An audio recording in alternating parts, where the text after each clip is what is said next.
guys? Hey, it's Greg Stanley. Today I am taking a deep dive into Jay Leno's collection. Now on this podcast, I'm also on YouTube, so if you want to see this video as well as the images of these cars that we will be talking about, please check us out at thecollectorcarpodcast.com and on YouTube at The Collector Car Podcast. So I'm going to review everything from the types of cars in his collection to their countries of origins, to different types of power plants, and a whole lot more. So I'm digging deep into this wonderful collection. I've been a fan of Jay's for years. I try to watch his videos every Monday, Jay Leno's Garage, and check out all the cool cars and the cool guests he has on his show. All right, so this is the first of a 5-episode series that I will also get into his European classics, his American classics, his performance and racing cars, and weird and wonderful cars, because there's some weird and wonderful stuff in his collection. Now, the last episode will end with the 15 cars Jay Leno needs in his collection. So basically, I am trying to identify maybe some gaps in his collection where there might be some cool cars that at least I would recommend. And it would be great if anybody knows Jay Leno out there personally. Give him a heads up about this podcast. I would love to have him on to tell us why these 15 cars are not currently in his collection, and if there are plans to add them anytime soon. I say 15 cars, could be 20. It's not going to be obvious stuff like, hey, you need whatever, an F40. It's going to be a little bit more of a deep dive than that. Now, I do have 11 pages of notes here, so you'll see me looking down every once in a while because I have a lot of stuff to cover here. All right, so now if you are not familiar with Jay's collection, it is a lot of cool cars and trucks and a ton of motorcycles. I am not going to talk about the motorcycles on this podcast because this is the Collector Car Podcast, not the Collector Motorcycle Podcast. Now, like I said before, he has the Jay Leno's Garage on YouTube. Every Monday, there's a cool video posted. And he's been doing it for 9 years. And just about all the cars in his collection have been featured. Not all. I really want to see his 1965 Shelby Gt350. So that's my personal request. But, you know, sometimes they've been touched upon. They might be in the background. Not all. So I'll call out some of the cars that are not in his collection. Now, these cars are housed in his warehouse. It's 122 square feet. So originally it started, I think, about 17,000 square feet. And it's in Burbank, California. So I know some folks that have taken tours. And it's just absolutely amazing, outstanding, and wonderful. Now, like his collection, just a couple of the cars that it ranges from, and I will cover a bunch of cars in this episode. Not all cars, because there's a lot of them, but I'll cover quite a few. It ranges from his 1955 Buick Roadmaster, which he bought in 1972 for $350, to his very first quote-unquote real sports car, which was, or is, a 1954 Jaguar Xke 120 that he bought in 1982, all the way up to a new Tesla Model S Plaid, super fast car. He just bought that, I think, this last year. Now, if you want to see all the details I covered in this episode, I have quite a nice Excel file with links to any of the reference videos, if there is a reference video. That will be at thecollectorcarpodcast.com under the blog. It's basically the show notes for this episode and the follow-up 4 or 5 follow-up episodes. Now, if there was not a dedicated video, I did put a hyperlink in there for, you know, where was the car on video. So it might have been through My Classic Car, might have been through some other TV show, but just to kind of get a feel for where these cars are and a little bit of the history on them. Now, if you're listening to this podcast, as I said earlier, there is a video on YouTube where you can see some of the pictures from his collection. So just go to the Collector Car Podcast on YouTube. Now, be sure to listen to the end of this episode because I will pick out some of my personal favorite cars in the collection. I will do that at the end. All right, so as with any serious collector, Jay has a couple overarching strategies for his collection. Now, most collectors don't start off this way. They start buying what they like, maybe not identifying why they're buying those particular cars. But I've identified 4, not 5. I've identified 4 overarching strategies for Jay's collection, which will also help me pick out cars that I think should be in his collection based on these 4 strategies. All right, first, Jay likes cars that were advanced for their time. So he is big in advanced engineering. Now, this can be seen in his early Bugattis. Some of those had a double overhead cam V8, which was very ahead for its time frame, to the over-engineered Duesenbergs. Now, I did an episode I think it was last year, the fastest car from every decade, and the Duesenbergs were such a top performer. They were actually the fastest car for 1920s and for the 1930s. So that's a really great example of over-engineering, advanced engineering. Let's see, he also has a 1958 Lancia. That was the first production car to use a V6 engine, and his 1966 NSU Spider was the first rotary car, the first with a Wankel engine. So that's one of the things I see predominantly coming through in his collection, is that he likes cars that were advanced for their time. Now, he also likes fast cars that perform very well in period. So we all know he has the McLarens. He has the F1, which I believe hit something like 217 miles an hour back in the day. He has the P1. Let's see, the Bugatti Type 43 was noted at the time as the world's first 100-mile-per-hour production car.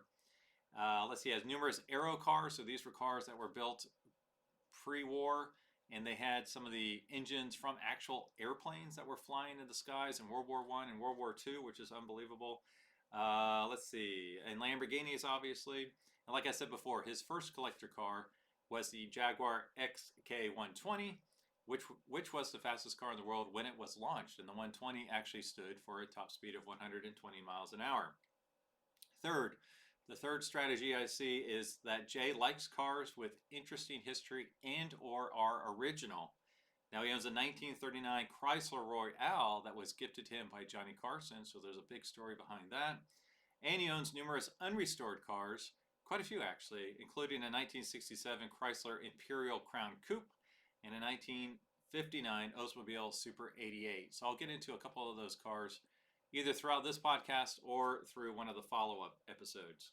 Now, fourth, Jay enjoys cars from his youth and that he experienced when he was working at the European repair shop. Now, these principles for collection have resulted in some really cool cars in Jay's collection, but also some really rare cars. So when you're thinking about trying to adhere to these strategies for collection, you end up with some pretty rare cars. So I'm going to just rattle off some of them, not all of the rare cars in his collection. Let's see, the Duesenberg Model X was one of 13. The 1989 Ford Shogun was one of 7, and unfortunately is now one of 6 because we lost one in the recent Colorado fire. Let's see, 2015 Shelby Gt350r model. They only made 37 of those.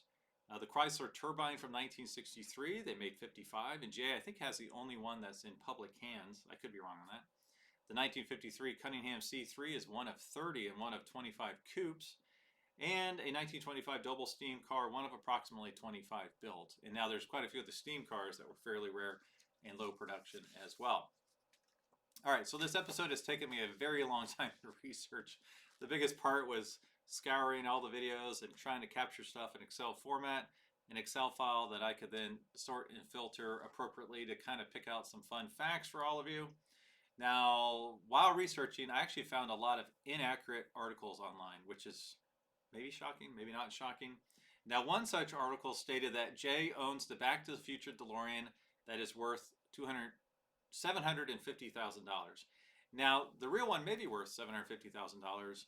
That probably isn't too far off, but Jay does not own that car, and as far as I can tell, he does not own a DeLorean, period.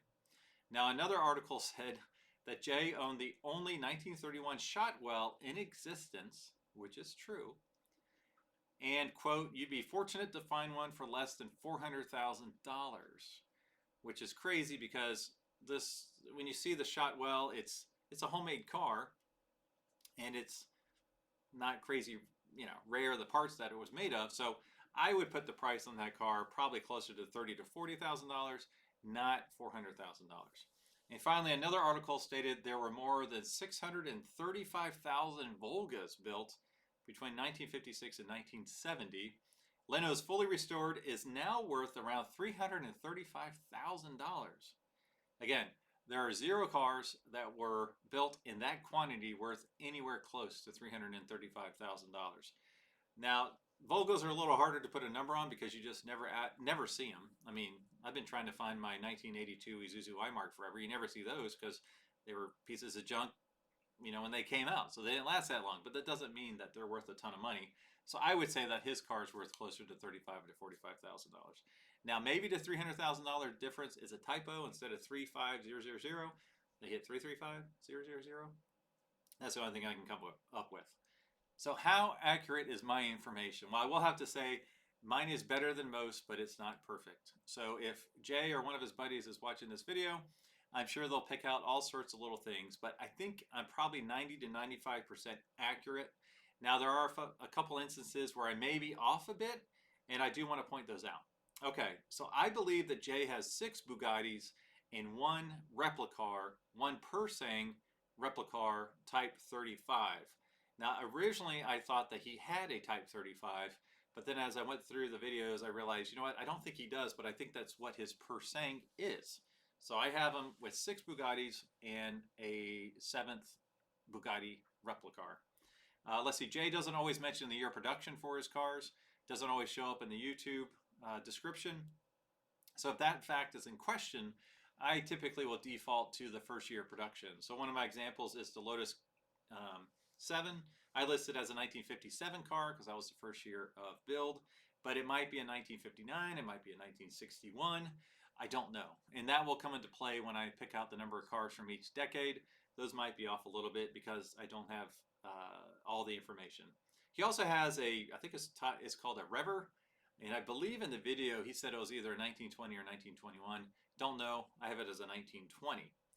And another note, not all the cars seen in the background of his YouTube video are necessarily Jay's. One example is his 1932 Alfa Romeo Monza replica.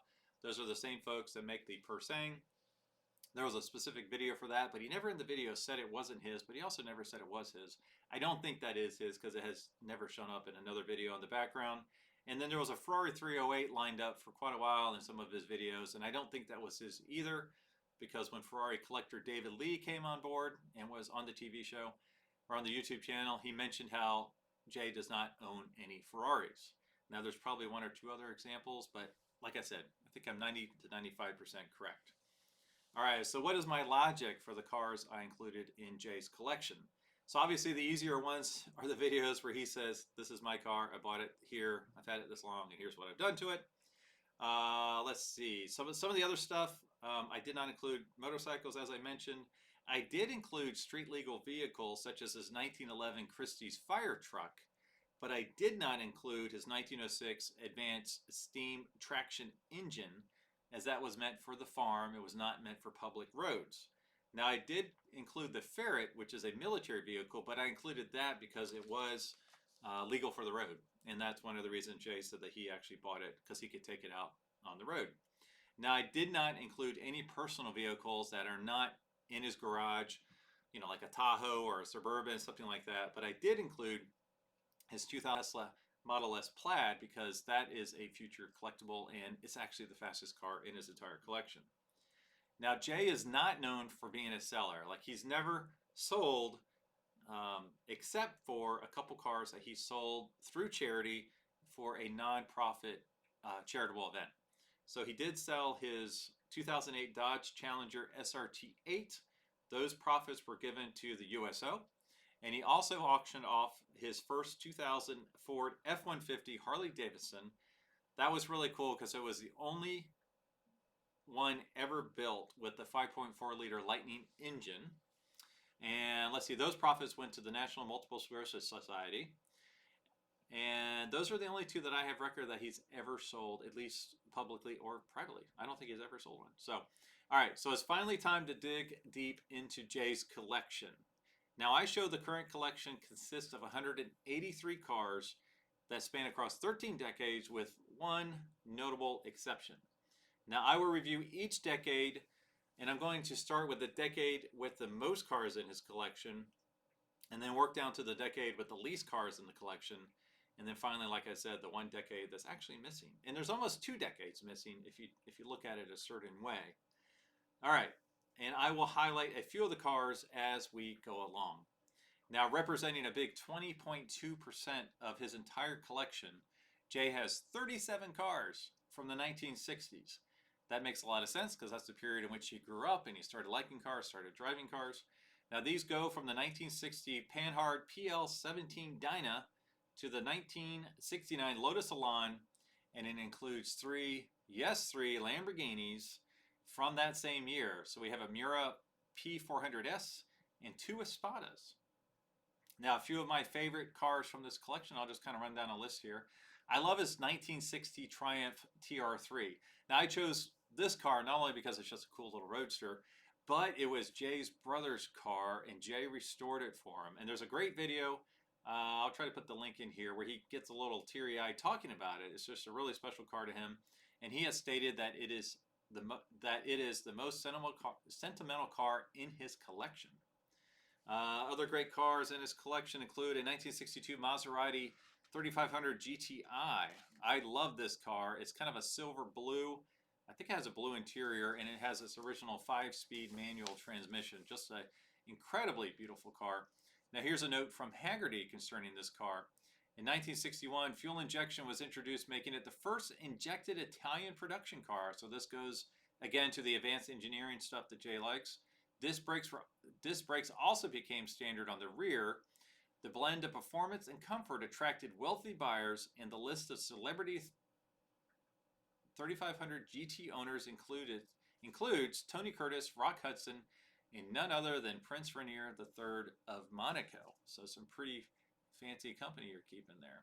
All right, I did highlight a bunch of cars here. I just wanted to kind of rattle off that are in his collection, ones that stick out more than other ones. The 1963 Chrysler Turbine, I mentioned that earlier. That will be a focus of a future video, probably under the Weird and Wonderful episode. 1963 Jaguar Xke, the only short wheelbase V12 Xke ever made. He does have one of the most iconic Porsche 356s ever built, a Carrera 2. 1965 Ford Mustang Shelby Gt350, I mentioned that earlier. Jay, please do a video of that car. I know it's, one of 562 or whatever, but I'm a Mustang Shelby guy, and I would love to see more about that. 1966 427 Shelby Cobra Replica. Again, that's another one. There's not a video on that. I get that, but I would be kind of curious to see if it's a Kirkham aluminum body car, if it's a fiberglass car, what's in the engine. I'm assuming it's a 427.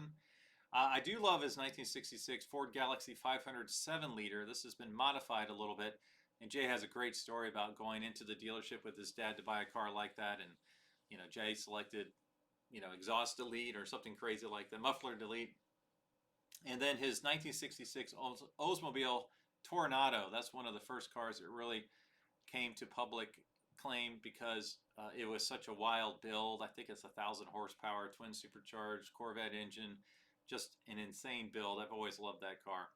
Also from 1967, a Chrysler Imperial Crown Coupe. Now this is an unrestored one. I believe I mentioned earlier.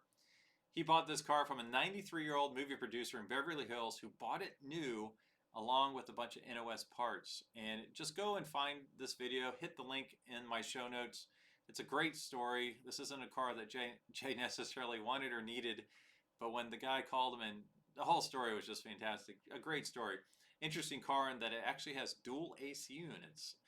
Some in the front and one set in the front and one unit in the back. All right, two more cars from the 60s I wanted to call out. The 1967 Mazda Cosmo 110S. Now, a friend of mine in Akron, Ohio has one of these.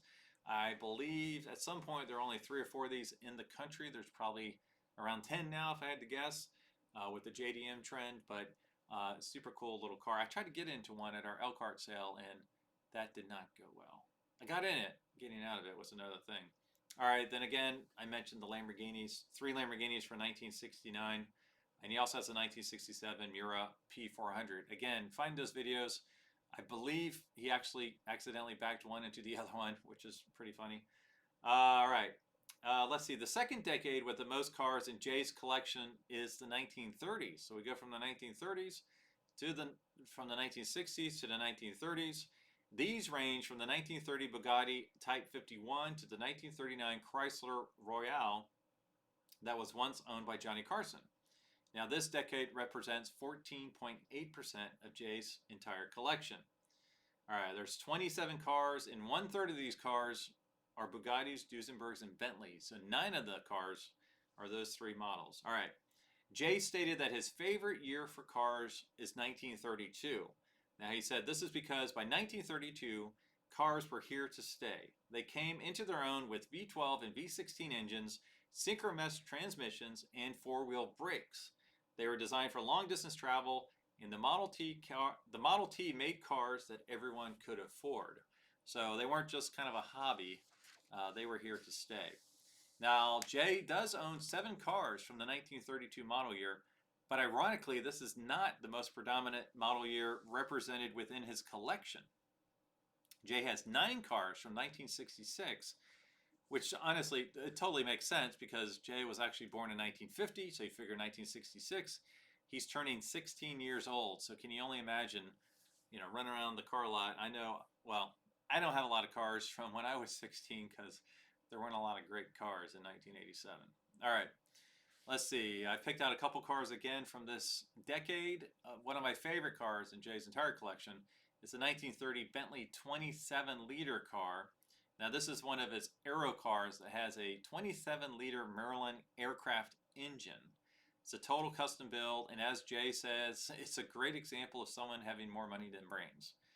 That car I absolutely love. It's a 4-door, 4-seater, so you could actually take a couple friends. It's just massive. It's huge. Now, another one I love is the 1930 Blastoline Special Twin Turbo. Now, this may be Jay's most famous car, and yet it has not been a subject of one of his videos. Now, it has been on My Classic Car numerous times, so he does mention it, I think, in one of the other custom build truck videos. It's known as a tank car. Now, this 2-seater Roadster is the longest car in Jay's collection with a 190-inch wheelbase, which equates to 15 feet and 8 inches. That is a long ride. It is powered by M47 patent tank engine, which makes it the largest displacement engine in his collection, being 1,800 cubic inches with 990 horsepower. I believe I have that right. Maybe one of the aero engines is slightly larger, but I think that's correct. All right, a couple other mentions from his collection from 1930s. A 1931 Bentley 8-liter Mulliner sedan. I kind of wondered if Jay has 2 of those, so that might be where I'm off by a number. I could find documentation of one. 1932 Morgan and 3-wheeler. Jay actually has 2 of those, one from 2014, I believe. And I always thought this was funny. He's like, when you're driving a Morgan 3-wheeler, do not try to miss a speed or a pothole, because you'll either hit it with, the wheel on the left, the wheel on the right, or the wheel in the middle. So don't even try. All right, another car from his collection from the 1930s is a 1936 Cord 812. This is a great example of advanced engineering. So the baby Duesenberg, as it was called, is one of the most revolutionary and beautiful cars of all time. Per popular mechanics, originally intended as a baby Duesenberg, it was packed with advanced features like front-wheel drive, independent front suspension, a unitized body, an alligator hood hinge at the rear, like most of today's cars, a 125 horsepower, 288 cubic inch V8 with aluminum heads, and a 4-speed Bendick pre-selector gearbox with vacuum electric shifting. Pretty high tech. Also, it was the first car with enclosed headlights, a hidden gas cap, and a horn ring instead of a button. So very advanced for its time. Another car I want to call out, actually the last car I'll call out from the 1930s, is a 1937 Bugatti Atlantique Type 57. Now, this is not a real Atlantique. I think they made 4 of those and 3 are known. Could be off on those numbers. His is a very good replica car, meaning it's exactly the way it would have been made in 1937. All right, so the third decade with the most cars is the 1950s. So Jay has 26 cars from the 1950s. Exactly half of these cars are American, and the other half are European. All right, the first one I'll pick out, I'll give some more details on, is the 1950 Mercedes Transporter. This is another great video. This is a beautiful kind of medium blue Transporter, but the axle, you actually sit in front of the front axle, which is crazy, meant to carry 300 SL Mercedes race cars back in the day. From the old News Club, the mission was to quickly transport the Grand Prix cars to and from the racetrack. With the 3-liter 6-cylinder engine from the 300 SL and 240 horsepower, the Transporter got a top speed of 105 miles an hour. I can't imagine anyone actually doing that, especially with these Grand Prix cars on the back. a label that earned the transporter the title as the fastest transporter in the world and the nickname Blue Wonder. All right, the next car I want to call out from the 1950s is the 1953 Cunningham C3. Just a beautiful car. Per Haggerty, around 30 examples of the 3C were built, with 2/3 of them coupes and 1/3 of them cabriolets. Now, recently I've seen 25 and 5, not 20 and 10 coupes to cabriolets. The number was enough to allow Cunningham to keep running at Le Mans, but it also caught the attention of the Internal Revenue Service. At the time, the IRS allowed companies like Cunningham a period of 5 years to become profitable, or it would be taxed as a non-deductible hobby. Given the low volume and high price of the C3, as well as the lack of other real products for sale, there was no way Cunningham would be a profitable car maker. That's unfortunate. The Cunningham had the same designer as the Ferrari 212, and they look very similar. It's actually a Ferrari 212 I ran across. It's the same color combination as Jay's Cunningham. I was like, why is Jay's car doing in this garage in Vermont? But it was a Ferrari. It wasn't that. All right, a couple other cars from the 50s. Jay does have an unrestored original 1955 Mercedes 300 SL. Let's see, a 1955 Packard Caribbean Convertible, unrestored again. 1957 Cadillac Series 62 Hardtop. I don't know if I got the right year or the right model on that. That was in a recent restoration video where Jay just kind of talked about it but didn't get the year or the model. 1957 Chevrolet Corvette. I love this car in his collection. Per Haggerty, restyled in 1956 to include the now famous side cove. The new Vet featured outside door handles, roll-up windows, and options like a hardtop, power windows, and even a power assist soft top. From a performance standpoint, the Corvette really hit its stride in 1957 with the addition of a 4-speed manual option, fuel injection, and dual quad 283 cubic inch engine, making over 270 horsepower. Now Jay's is silver with white coves, and it has some 5-spoke like mag wheels on them. Now that his is a top delete. It does have the hardtop with it, 4-speed with the 283 and dual quads and 411 rear end. So that is a little bit of a drag car there. Now this was the best single headlight Corvette built, and it is often thought as the cleanest and purest designed C1 Corvette. Let's see, a couple other cars. 1958 Imperial Convertible. I've always loved Imperials, almost of any sort, but the 58 Convertible is just outstanding. Let's see, Jay's is original and unrestored, off-white with blue interior, one of the largest and widest American cars ever built, and the first with a wraparound windshield. Per Haggerty, for the first time, cars were entirely different from lesser Chrysler products. So later they were called Chrysler Imperials, but when they were just the Imperials, they were their own product line, necessitating an entirely separate body, assembly, body trim, and paint line in Detroit, at the different plants in Detroit. A separate line also gave Imperial a chance to have a slower assembly rate for improved quality, as well as extra quality checks. So they were much better built than the average car. So much so that they were not allowed in demolition derbies in the 1970s because the other cars could just not kill them. They were just over-engineered and overbuilt. All right, one more car I'll mention from the 1950s that's in Jay's collection is a 1959 Oldsmobile Super 88, again, an unrestored example. Okay, as we go along, you'll see I might mention a few less cars per decade because there's less cars in his collection from that decade. All right, cars from the 1930s to the 1960s, the three decades that we just reviewed, 3 of the 4, represented over 50% of Jay's entire collection. We'll get to the 40s in a minute, but World War II kind of impacted production of the cars in the 40s. All right, the 4th decade with the most cars in Jay's collection is the 1920s with 18. Now, his collection mostly consists of steam cars, Bugattis, and Duesenberg. So like I said, some of the Bugattis, you know, I could have a date wrong there where instead of being 1929, it's 1932. So there's a little bit of inconsistencies, or not 100% sure on some of this data. Let's see, 1922 Stanley Steemer. This was one of the very last Stanley Steamers produced, and per Jay, they were not very good cars. The motor is basically the same as the one found in his 1910 Stanley Steemer. Not much changed except the cars put on more weight. Let's see, this particular car, and I didn't realize this, the exterior was painted with a brush. That's the way they did it in the factory. And this particular car was green, dark green and black. So you can see the brush strokes in the paint, which is pretty cool. The next one is one of my favorites in his collection. It's the 1924 Bentley Twin Turbo, a 2-seat Roadster. Now this is a heavily modified Bentley race car where Jay took an 8-liter Bentley engine and put it into a 3-liter body and chassis and added twin turbos. So it's a pretty insane period ride. 400 to 450 horsepower, but the key number here is it has about 800 pound-feet of torque. So that thing can really go. All right, the next one's a 1927 Bugatti Type 35 Persang replica. As I mentioned, I love the Bugattis. I mentioned the Type 35 because this is one that had the V8 double overhead cam, basically a race car for the street. Persang, the replica, the quality of the build is just unbelievable. From what I could pick up in the video, there's only one thing they do that's different from the original. They can either use plain bearing or roller bearing crank for the engine. The roller bearing crank makes them more reliable, where you don't have to do a rebuild after like 5,000 miles. So that's an easy thing. You know, I'd rather have that than having the period correct one.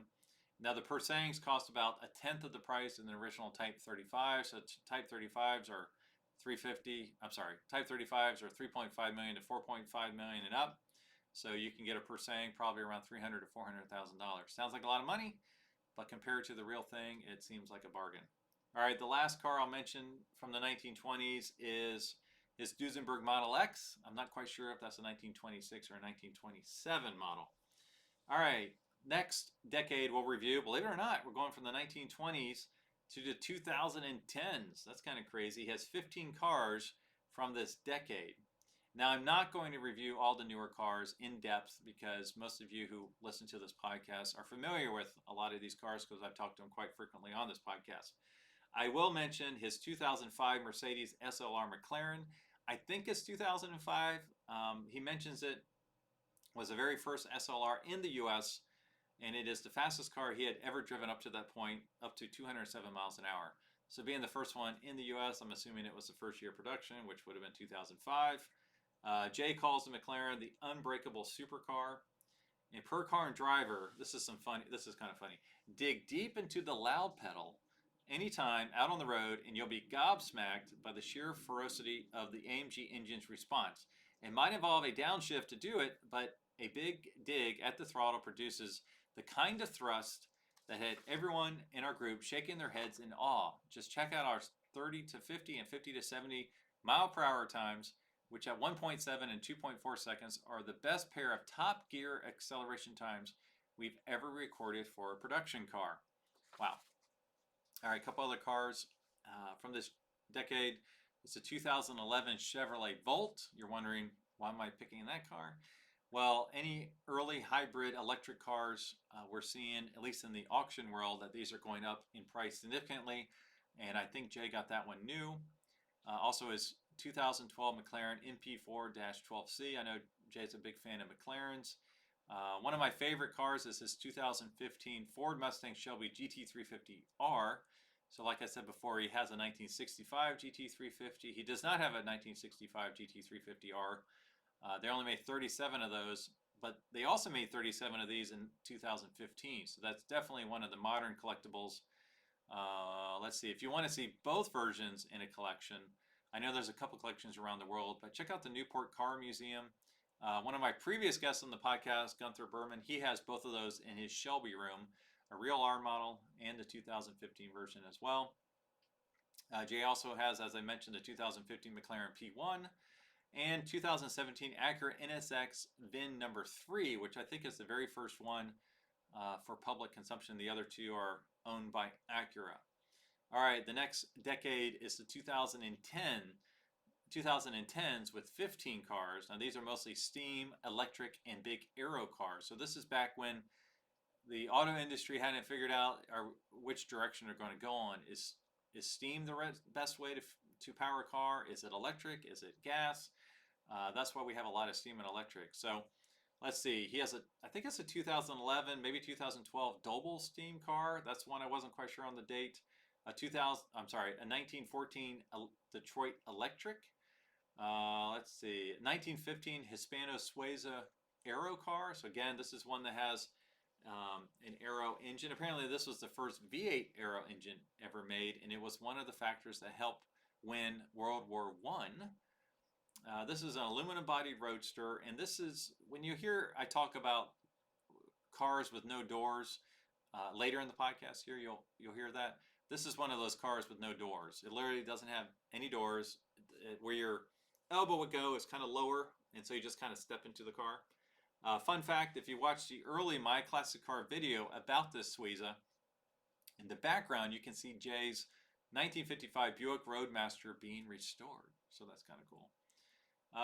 Let's see, his 1916 Crane Simplex Model 5 Holbrook Skiff. This is one of my favorite cars because it has so many nautical themes on it. Boating was really big at the time. It was new.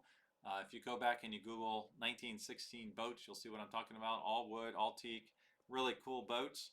Now this is a land yacht in the truest sense, with a lot of period boating styling cues, including a propeller on the spare wheel. The interior is made of mahogany and teak wood, and the windshield is upright, much like many boats of that year. Now, this car has an interesting way to enter the car. Picture a four-door car, but you enter through the back two doors and then take away the two front doors. That's kind of how you enter this particular car. Now, this costs $10,000 in 1916, which is approximately $265,000 today. Whoa, that's a lot. Now, Jay bought it from the Harrah collection. He mentioned that they restored it. And if you go back to my interview with Ken Gross about the Harrah collection, you'll know that there were like 3 levels of restoration done by the Harrah collection, depending on the desirability of the car. I have to imagine that this was restored to the highest level possible at the time. Let's see, a couple other cars from the 1910s. The 1916 Owen Magnetic. That is an interesting car in that it has like a straight 6 and then an electric hybrid kind of engine going on. Let's see, in 1918, Stutz Bearcat is one of my favorite cars. From the Henry Ford, the Stutz Bearcat, introduced in 1912, was perhaps America's first true sports car. Stutz individually tested each Bearcat at the Indianapolis Motor Speedway, and many were raced with great success. All right, our next decade is the 2000s with 13 cars. Of the 13 cars, 4 of them are Corvettes. I won't go through all of them, just a few of them. I put in red here the 2004 Maybach, some say Maybach 57. I highlighted that one because of the 183 cars in Jay's collection. This is the one that just seems a little out of place. Typically, this is the car that you might get chauffeured around in, and I just can't see Jay doing that. He's a driver. Jay has a 2004 Porsche Carrera GT, which he has some cool videos on that. He famously spun, I think, at 160 miles an hour at the Talladega Speedway. 2005 Ford GT. His 2006 GM EcoJet is one that he custom built with the help of GM. It's really cool, really futuristic looking. Biodiesel, I believe, is what it's powered by. His 2006 Ariel Atom. Now this is serial number 1, powered by a 2-liter Chevy Cobalt engine. This is again a car that has no doors. It also has no windscreen. It is so light, it does 0 to 60 in 2.8 seconds. He says 60 miles an hour feels like 100 miles an hour. And it's the most exciting car Jay has ever driven. Weighs only 1,350 pounds. Now, he did say that also about his LCC rocket, and I'll get to that one here in a little bit. All right, I did want to call out his 2008 Corvette C6 RS by Pratt & Miller. Now, this is from Motor Trend. Pratt & Miller Engineering runs the highly successful Corvette factory racing team in the America Le Mans Series, ALMS. Pratt & Miller also builds its own mega Corvette, the C6 RS. At first glance, you may think that the C6 RS's $187,000 price tag is a typo. On top of that, the number doesn't include the cost of a customer-supplied Corvette Z06 donor car. But before you write off the C6 RS as a slightly less powerful ZR1 for more than double the price, you have to look at the details. The standard fiberglass body panels are replaced with a wider, full carbon fiber set of duds modeled after the Corvette ALMS racing car. Under the hood lies a 600 horsepower, 600 pound-feet of torque, 8.2 liter V8, complete with a billet aluminum block and many more upgrades. So super cool. The coolest thing about it is just the stance, the way it looks, the flared fenders, everything else looks really, really nice. And the last car I'll call out from this decade is the 2009 Corvette ZR1. Jay has serial number 001, and I'm sure Rick Hendricks would love to have that car.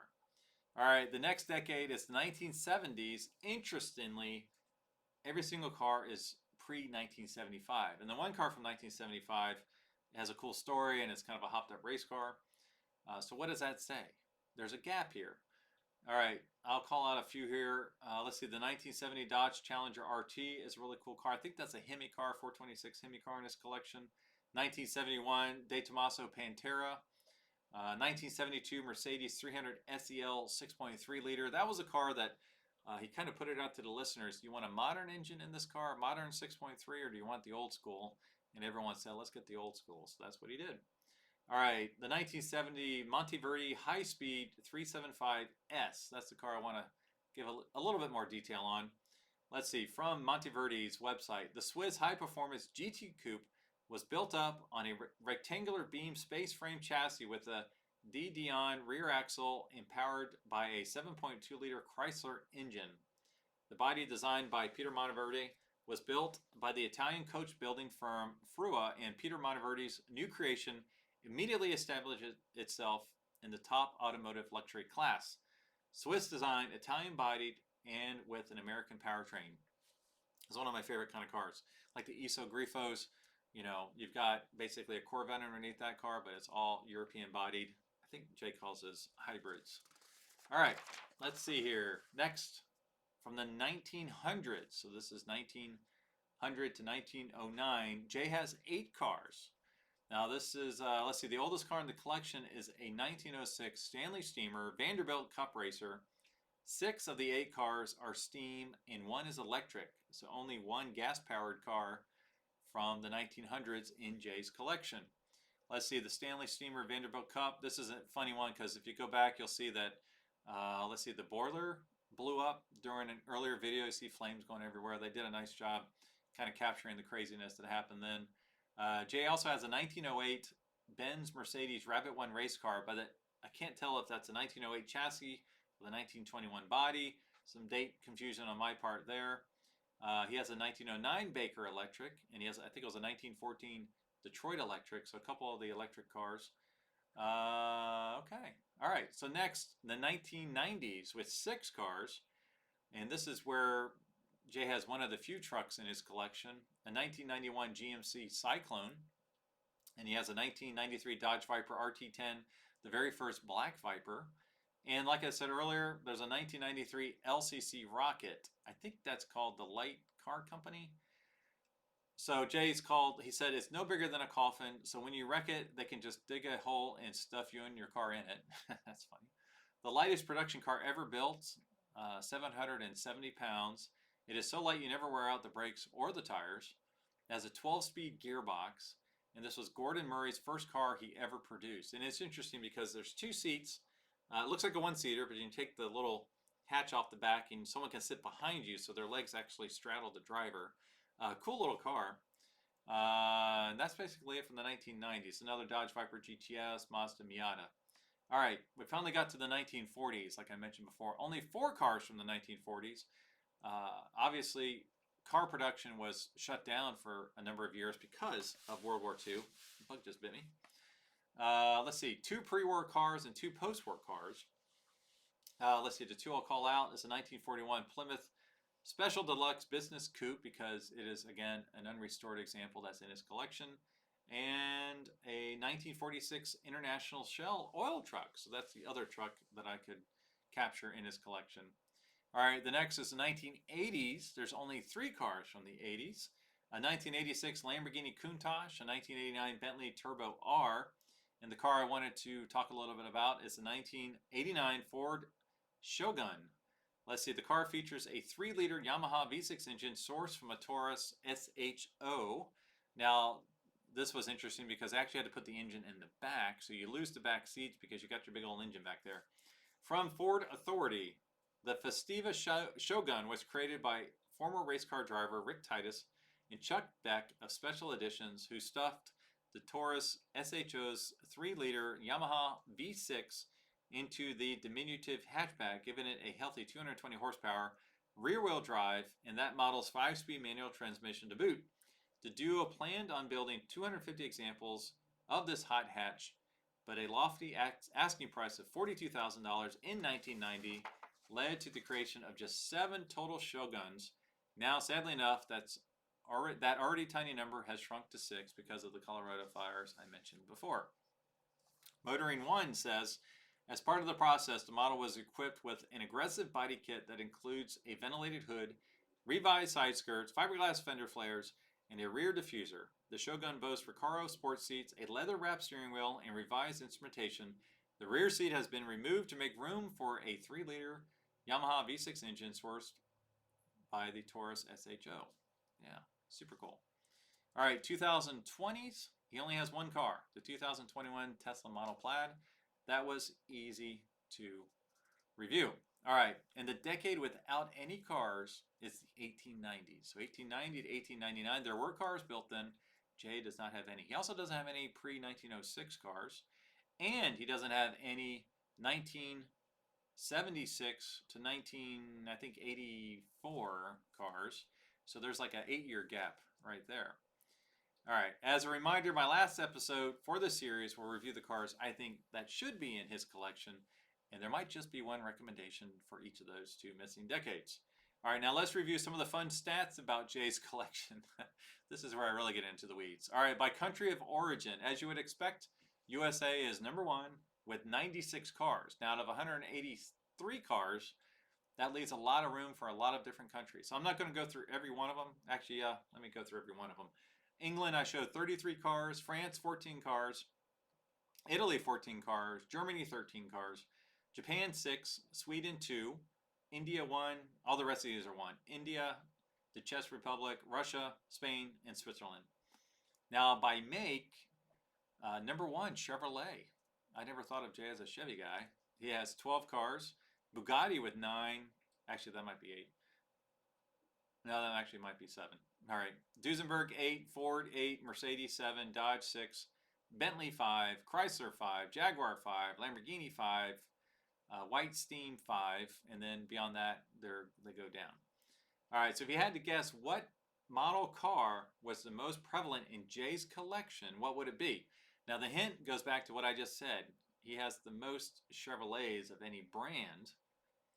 So the answer is Jay has 7 Corvettes and 3 Corvairs. So for the Corvettes, he has 1 C1, 1 C2, 2 C5s, 2 C6s, and 1 C7. So he has no C3s, 68 to 82, and he has no C4s, 80, whatever, 84 to whatever. So I could kind of see why he didn't have those cars. And he also has 3 Jaguar Xke 120s. I thought there might be an Xke 140 in there, but I just saw the Xke 120s. All right, now let's review some of the trains present and engine types. So if you had to guess, what power plant do you think would be most prevalent in Jay's collection? All right, you would be right if you said internal combustion engine, ICE engines, 162. I count 10 steam cars, 6 electric, 3 hybrid, 1 biofuel, and 1 turbine. Again, might be off a little bit. Now this is very interesting by cylinder count. So how many cylinders? What is the most? All right, let's start with the 1 cylinders. He has 0. Might be an opportunity for 1 cylinder car in his collection. 2 cylinder, he has 10. 3 cylinders, there's 1. 4 cylinders, he has 26 cars. 5 cylinders, this surprised me, 0, because there's some nice performance cars that have 5 cylinders. I might have a recommendation for that. 6 cylinders, 43 cars. Now this includes the straight 6, the V6, the flat 6, and this goes for all of the cylinder count. 8 cylinder, the most, 66 cars. 10 cylinders, I show he has 4. He does not have an LFA. Let's see, 12 cylinders, 15 cars. In 16 cylinders, this surprised me as well. He does not have any 16-cylinder cars. Let's see, hybrid electric, 8. Now this includes the Owens magnetic that had a straight 6. Steam cars, 10, and turbine cars, 1. Okay, now here's a big number for you, 396. What could possibly total 396 in Jay's collection? Well, that's how many doors he has in his collection. I told you I'm going to go deep here. All right, This might seem like useless information, but it highlights a few fun facts. For example, Jay has 24 cars without any doors. Now, how is that possible? This goes to what I said before. Most of these cars are early or they're race cars. Now, this is where the driver would kind of like step into the car versus opening a door and getting in there. Let's see. All but 4 of these cars were made prior to 1940. The newest car with no doors is Jay's 2006 Ariel Atom that I mentioned earlier. Now, Jay has just one car with one door, and that is his 1918 Stutz Bearcat. As expected, two-door cars make up most of the collection with 118 cars. Let's see, Jay does not have any three-door cars, and he has 40 four-door cars. So when you think four-door cars are not cool, just remember Jay Leno has 40 of them. And there is one more interesting example that highlights different types of entry. So Jay's 1959 Ferret military vehicle does not have any doors. So how do you get into it? We actually go in through the roof, which is a hatch. Now, I said there were no three-door cars. Actually, I stick with that. All right. And lastly, if we talk about the number of doors, we should probably review the number of seats. Now, I didn't want to get into the weeds too much, so if it is a four-seater, but technically you could put 5 in there, possibly 6, I still called it a four-seater. So I didn't get too crazy in this. So this probably won't be that accurate when you get into some of those cars that have the little fold-down seats. If it looked like a four-door, I called it a four-seater, I called it a four-seater. Let's see. Based on this information, I counted 547 seats in Jay's collection. So if there's 396 doors and there are 547 seats, this reflects a large number of two-door cars that have 4 seats in them.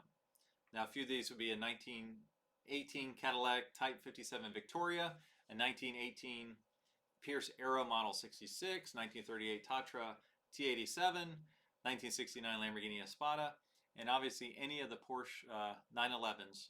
They do have a back seat.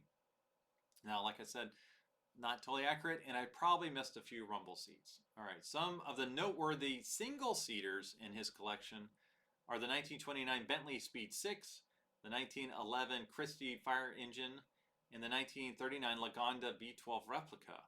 The 3-seat cars are the 1994 McLaren F1, everybody knows about the F1, and the 1922 Willie St. Clair, which has a 2+1 configuration. All right, that's a lot of information about seats and doors. Wouldn't you agree? All right, now that I reviewed a lot of cars, I want to run through my own personal wish list from Jay's collection. So the car I would most like to drive is the 1927 Bugatti Type 35 or any of the Aero cars. I just think those are so cool. The car I'd love to show up at the local Whippy Dip-In is the Blastoline, for sure. I just want to melt all their ice cream with those big hot exhausts from that tank engine. The car I'd love to own as a daily driver is the 1968 Ford Bronco Resto Mod. We didn't talk about that, but that's a more recent build that Ford did, and they put in the new Shelby engine, which is just insane. If that car was in my collection, I would drive the wheels off that thing. That is almost perfect. And the car I love to own forever is the 27-liter Bentley. That thing is just bonkers, and I think it's the best. All right, so there we have it. This was the first overview of Jay's collection, but be sure to subscribe if you don't want to miss any future episodes. Like I said, the next one will be out, I don't know, 4 weeks or so. That will be probably on the European Classics. Another month later will be the American Classics. After that will be racing, and then after that will be Weird and Wonderful. And the last one, like I said, will be 15 cars or so that should be in Jay's collection. Now, which cars do you think are missing from Jay's collection? Let me know in the comments below or shoot me a note, Greg at the Collector Car Podcast, and I'm sure you've identified a few as I've gone through all this information. All right, as always, thanks for listening, and I will talk to all of you next week.